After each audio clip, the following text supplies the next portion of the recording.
Welcome to our first season of the podcast, Grow from Darkness. We are your hosts, Amanda Blackwood and Chrysanthi Dokos from Coast to Coast.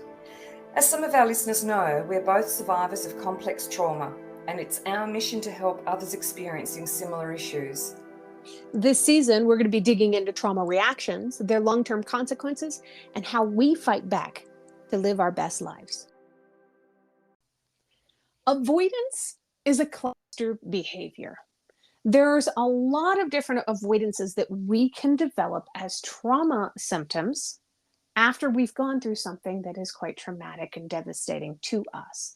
And Chrysanthi, you and I are going to be digging into this week, specifically emotional avoidance. Are you ready for this one? I am ready for this one. As usual, I have done my my spotting of my research. It makes my life so much easier that I get to do this with somebody that was a teacher. Of course. Such a teacher. Oh my gosh. So emotional avoidance. This exists quite often in PTSD, right? Yeah. Research does show that people with PTSD often try to avoid or push away their emotions, both emotions about traumatic experiences and emotions in general. It's also been found that trying to avoid feeling emotions may make some PTSD symptoms worse or even contribute to the development of PTSD symptoms after experiencing a traumatic event. You may not have even developed PTSD yet, but you could be giving yourself PTSD because of emotional avoidance. I remember a time in my life where I had what I called an emotional switch. Oh yeah, tell us about that. I had a young lady come to me at work one day. She was working for me and had been for a while. She had something going on in her life that she wasn't really all that comfortable talking about openly, but she felt like she could trust me, like she could talk to me about her personal issues. So we went for a walk, and as we were walking, she confided in me. I gave her advice that I hope to never hear come out of another human being's mouth for as long as I live. I will never not feel bad for what I did to this poor girl. I told her that my best advice was to take a step back and not think about it with your emotions. Think about it as pure logic. I sounded like a Vulcan from Star Trek. I told her that what she's going through right now might be emotionally charging and be difficult for her, but if she stops worrying about how she's feeling about it for a moment and she starts thinking about it in terms of these are the options, period. This is the option I'm going to take because this is the most logical, smartest option, period. I told her to completely delete emotions from her life so that she better decisions about her life going forward. It was brutal. I still look back at that and go, what the hell was I thinking? Yeah. What were you thinking, Amanda?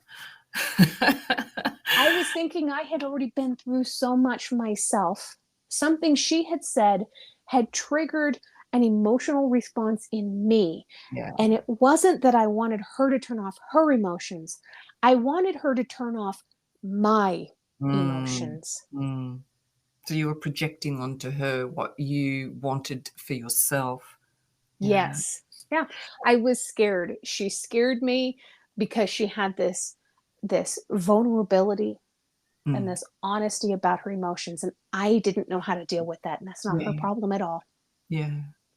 It's interesting. It just reminds me of something about myself. For many years, I didn't cry.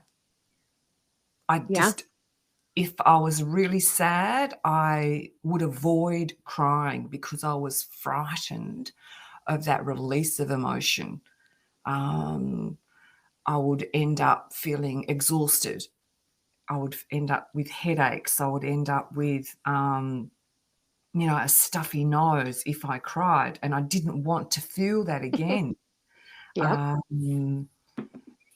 feel exhausted after I cry.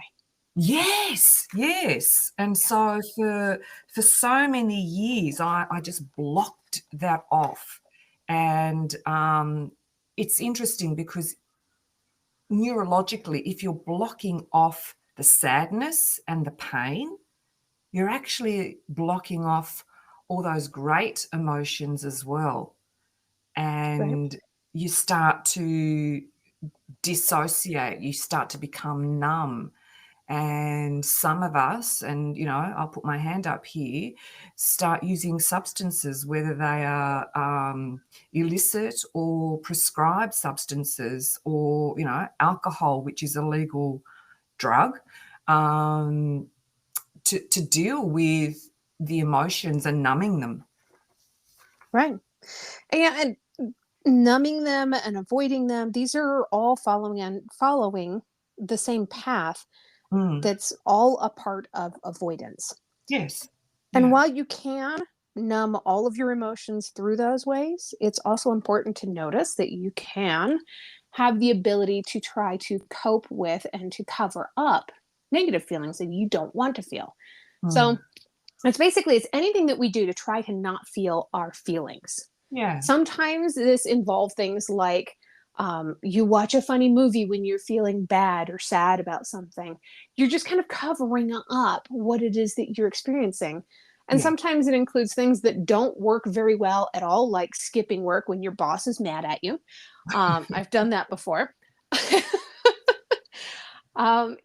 It's so many different things. And while Mm. avoiding something can relieve your immediate anxiety and help you temporarily, so Yes. we're in the early stages of this, it can be extremely unhelpful with long-term consequences. And Yeah. we'll get into those in a few minutes. Yeah. We don't want to rush anything here. So I But think it's a really good point that you've just raised, is that in the short term, it's an effective coping mechanism. But if this is a mechanism that you use ongoing, long term, then no, it isn't an effective mechanism, right. because it shuts you down as a human being. And as with most things, your beginning coping mechanisms aren't going to be enough. Your brain is going to need more, something Mm, stronger. mm, It's like having a drug addiction. When you first take the drug, the first little bit is enough to get you high. But as yeah, you build up this dependency on this substance, let's call it an emotional avoidance, your brain needs more of that to be able to get that mm, same level. mm, mm, So while at first you might be using um, avoidance to deal with that angry boss at work and staying home, as long as you're only staying home for the day and you're calling it a mental health day, I don't see a problem with that. Just me personally. If you're doing this several times a week or several times a month, then yeah, yeah. Well, there's other ways of emotionally avoiding, not just using substance abuse or taking days off. Like, for example, I had separated from my husband, and then my parents died within 3 months of each other. And it was quite traumatic seeing them both dying in the way that they had. And for the next 8 months, I literally lay on the couch, binging on Netflix. yeah, And I you're was numbing mourning. myself. I didn't want to feel the pain. I just watched these, really sort of, um, you know, D-grade comedies and things, just so that I could have some lightness in my life. And I was just shutting out those feelings. Right. Uh, you know, I, I want to say that I saw something that a friend of mine had put up just recently. I'm glad that you mentioned something about your parents passing away, as hard as that is for you. She said she had recently lost her mother, and she Mhm. kind of got really quiet for a long time. She didn't want to talk to anybody. She wasn't really paying much attention to anything that was going on. And then I saw this post that she put up. It was on social media, and she said something about, I don't know how to grieve from my mother. So Yeah. when you reach out to me and you ask me to tell you if I need something, I don't know what I Mm, need. mm, If you reach out to me and say, hey, let me know if you need anything, I'm going to have this issue. We talked about this in the last episode. I'm going to have an issue of being able to ask you for help. For one, I don't know what kind of help you can offer. I don't know what kind of help I might need. Yeah. So she gave specific examples of what people can do. And this is a great way to be able to support a survivor of trauma. What people can do to be able to offer advice or assistance to somebody who's going through a hard time like this. There's a thing called grieve groceries. Hmm. When I you're like. grieving, right? Food is such an essential part of our lives, right? We're Mm, constantly searching out and seeking our next meal, our next food opportunity, our next flavor explosions, if you will. There's certain foods that we gravitate to when we are grieving or going through a difficult or emotional time.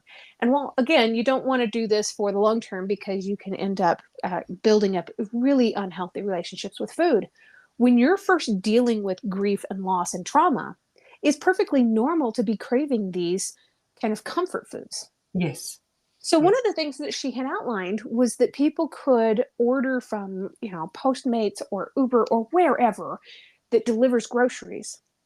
And they can have these groceries delivered to the person who's currently in that trauma phase or in that grieving process, and deliver them things like Stouffer's frozen lasagnas, or the ingredients to be able to make a meatloaf, or salads, or anything. Maybe even Mm. just a box of Oreo cookies, because who Mm. doesn't crave those when they're having a bad day? But again, you don't want to go overboard with this. And I thought the idea of grieving groceries was just phenomenal. Mm. People feel lost when somebody that they love is going through a hard time and they have no idea what to do or how to help. And they desperately want to. And they ask them, hey, is there anything I can do for you? They don't know. Don't Mm. ask them that. Mm. Mm. Just ask them, are you going to be home at 8:30 tonight? And Yeah. have the groceries delivered. Yeah. They can't make complex decisions in that moment, in that early trauma phase, in that early grieving process. Those complex decisions, like what can this person do to help me, is something that's beyond the scope of somebody who's going through this. Mm. They Mm. need simple, easy to understand questions. Are you going to be home at this time? Yes. Do you like Oreo cookies? Yes. I love Oreo cookies. See, that's an easy question to answer. If you were having a bad day and I came up to you and I said, hey, what can I do to help? I'm waiting for an answer. You don't have one. Mm. Mm. We have to take away these difficult questions that have complex answers and give simple questions with easy answers. Yeah. Yeah. Sorry, I know I got off on a little bit of a tangent there, but this is a really great way of being able to help somebody else to avoid this emotional avoidance problem that we're talking about today. Well, grief is part of that. Like Right. going through grief can be emotionally numbing as well. Like as I mentioned just before, um, losing something or someone in your life is a really painful process, and particularly if you have PTSD or have experienced extreme trauma, then dealing with that loss on top of that's just takes you to a totally different level.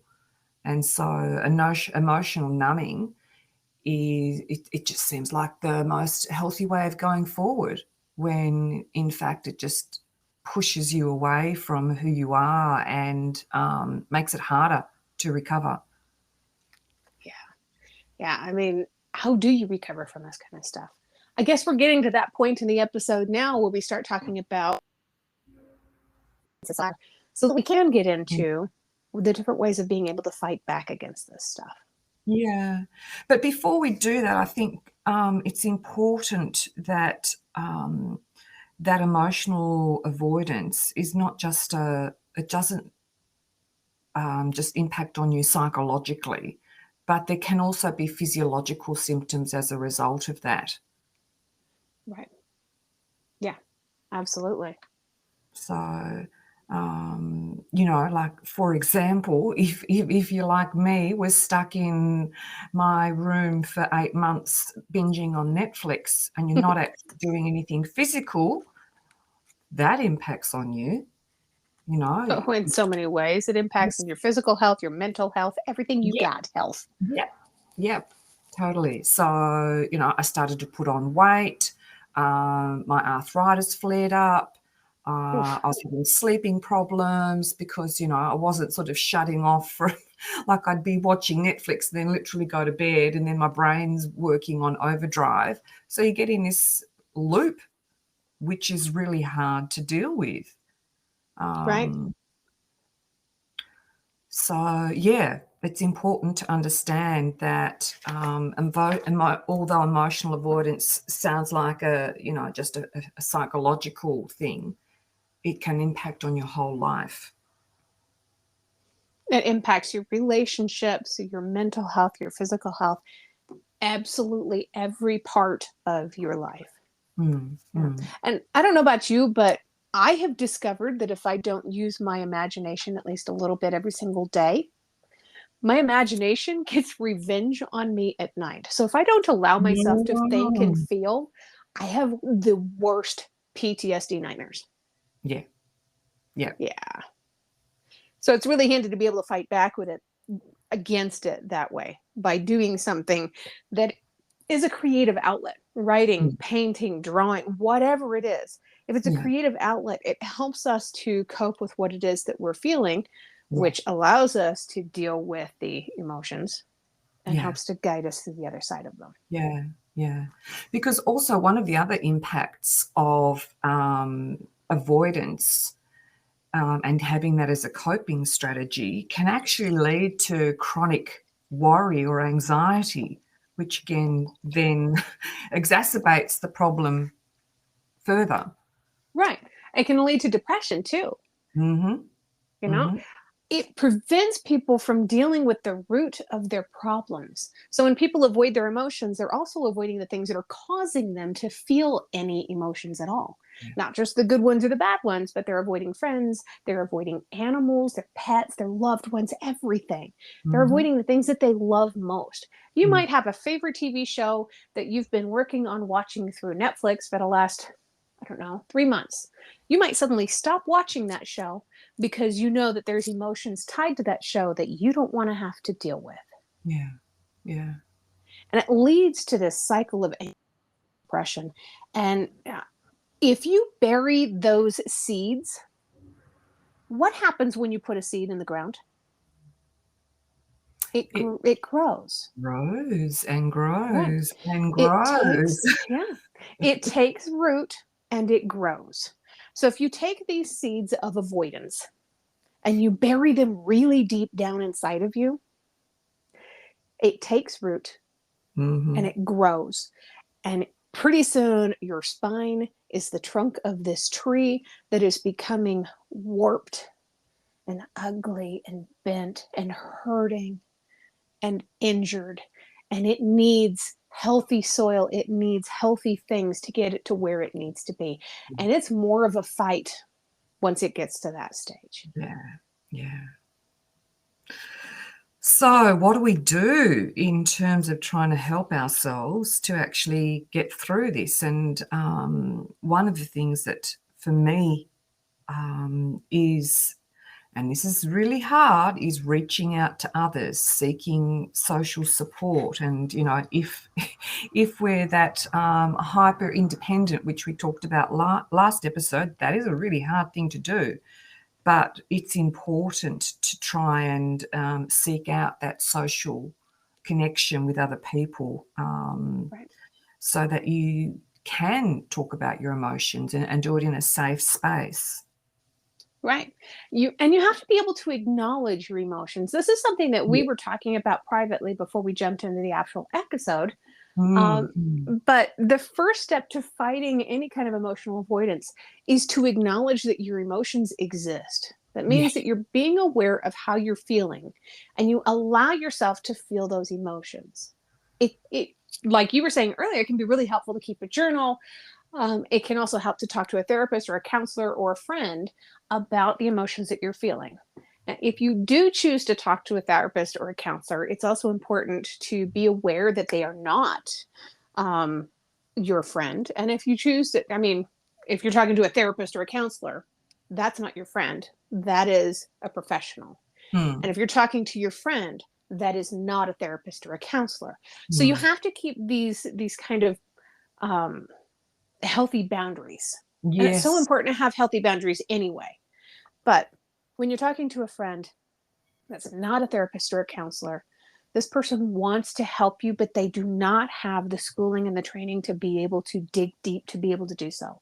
They Yeah. are a sounding board that loves you. Yeah. Yeah. And also, to be aware that with your friend, they could also be a trauma survivor. And, the likelihood is pretty high because, we've all experienced some level of trauma in our lives. And by you sharing stuff, you may very well be triggering them. Right. No trauma vomiting. Yes. If you need to with a therapist or counselor, they've been through the training, hopefully, to be able to cope with that. Mm, This is also somebody, a therapist or counselor, is not going to have an emotional attachment necessarily to you. So they can step away from that and mm. they can help you to cope with what it is that you're going through. And you don't want your therapist or your counselor to be your friend because of that. That's exactly right. That's right. So, yeah. It's also really important to make sure that you express your emotions too. Again, with the journaling or creating art. I didn't know until my therapist asked me to start painting that I even had a talent for painting. Wow, really? Yeah. Yeah. It was January of 2021. So 2.5 years ago now. My therapist told me, well, now that your book is done, I don't think there's much else I can do to help you in the world of therapy. What do you have planned for? And I said, I don't know. And she said, well, why don't you try painting? I don't know how to paint. She said, well, there's no time to learn like now. And she had somebody bring over paintbrushes and canvases and paints. And I started painting. And now my artwork has sold internationally. I've been the star of a gallery exhibit out here. I've got another exhibit coming up next month. And just all this amazing stuff has been swirling around and happening because my therapist told me to start painting. And Mm, even if you don't ever show your art, just like the writing thing, even if you don't ever show it off and nobody ever sees what you've done, if you stick it in a fireplace and burn it up and watch it turn to ash, it doesn't matter. mm, This is a creative outlet for being able to express your emotions, yeah. to help you process them and to understand them better. They need you to understand them. And that's the critical thing here. It's about allowing that release of what's deep inside you to to express itself, to come out, to be able to allow it to just be. It doesn't have to be overwhelming. And finding these creative outlets, I think that's a really great way of describing it, Amanda. Creative outlets are ways in which we can heal. Right. It's a beautiful thing when we can find a creative outlet that suits us. Yes. Yeah. And something that I don't know if I've ever even told you this before or not, but I used to be a volunteer art teacher for first and third grades and an eighth grade special needs class. No, I don't think you had mentioned this before. It was an incredible time in my life. I loved doing it. I had to pay for all the art supplies myself, and I was pretty strapped at the time. So it wasn't a long term thing. But I learned so much from these kids. When they're in the first grade, everything is fun, everything is creative. By Mm, the time they get to eighth grade, specifically in eighth grade special needs class, these kids have already been told, you can't, you can't, you can't. You yes. can't do this, you can't do that, you can't go there, you can't be this, you can't do this with your life. So many of them thought that they didn't have a creative outlet. So I want to address that real quick since this is such an important coping mechanism.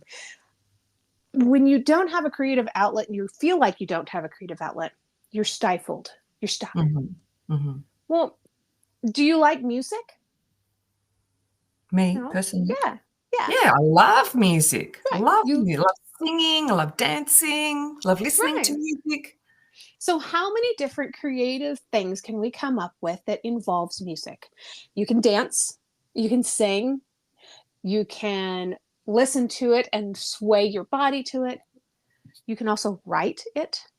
You can create lyrics, you can Mhm. write poetry, which can be Mhm. turned into music. All of these different things can come from this one form of a creative outlet. It's Yeah. the same thing with writing. You can journal, you can essay, you can write a book, you can write letters. Mm. And it's the same with sitting down with arts and crafts. You can pick up a paintbrush and paint on a canvas, but if you feel like this isn't your thing, you can also cut up scraps of paper and create what I did with my first and third grade classes. They loved this. We built 3D roller coasters out of scrap pieces of papers by taping them or pasting them to the paper in warbled formats in Oh, these little wow. cutout pieces. You can do some really cool stuff. Look up a recipe for salt dough. You Mm. can create and mold like paw prints into some salt dough or make yourself a bowl or an ashtray. It doesn't matter if it looks like something that did come out of my first or third grade classes. Mm. You did it. It's a creative outlet. It gets you busy and it lets you deal with what it is that you need to deal with. Mm.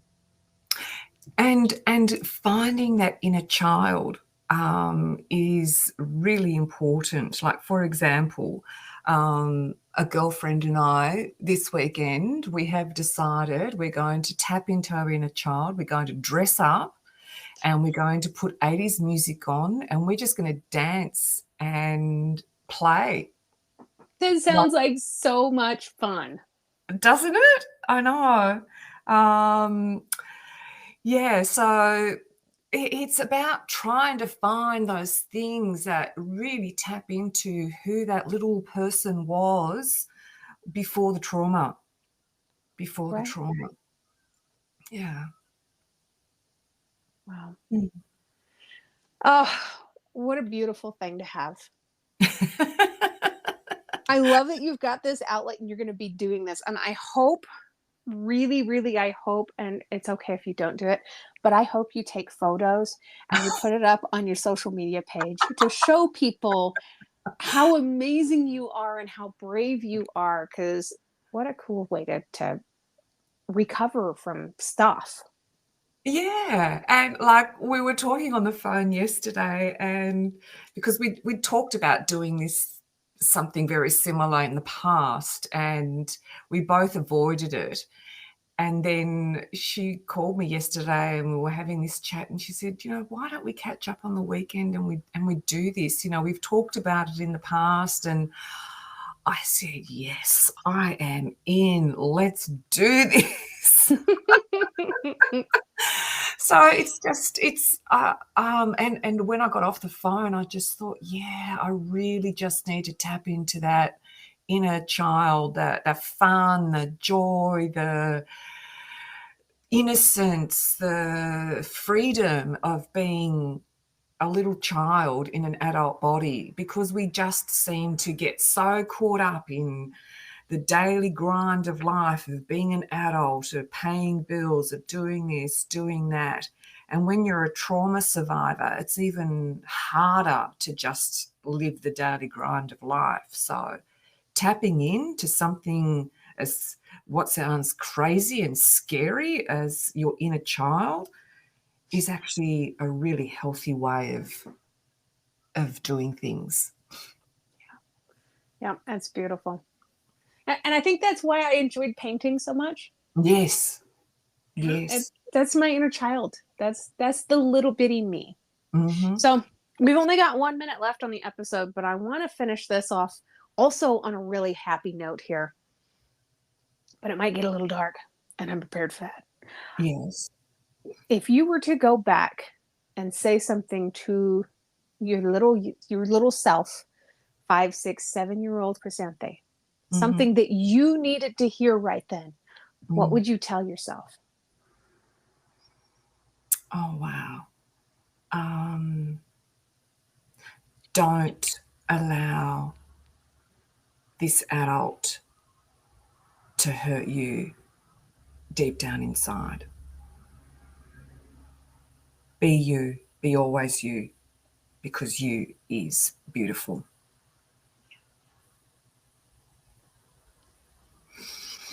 What about you? I think I would say, you are enough, and I love you. You can find out more about Growth from Darkness through the website www.growthfromdarkness.com. You can also learn more through the Facebook page, which can be found at facebook.com/growth from darkness. Thank you.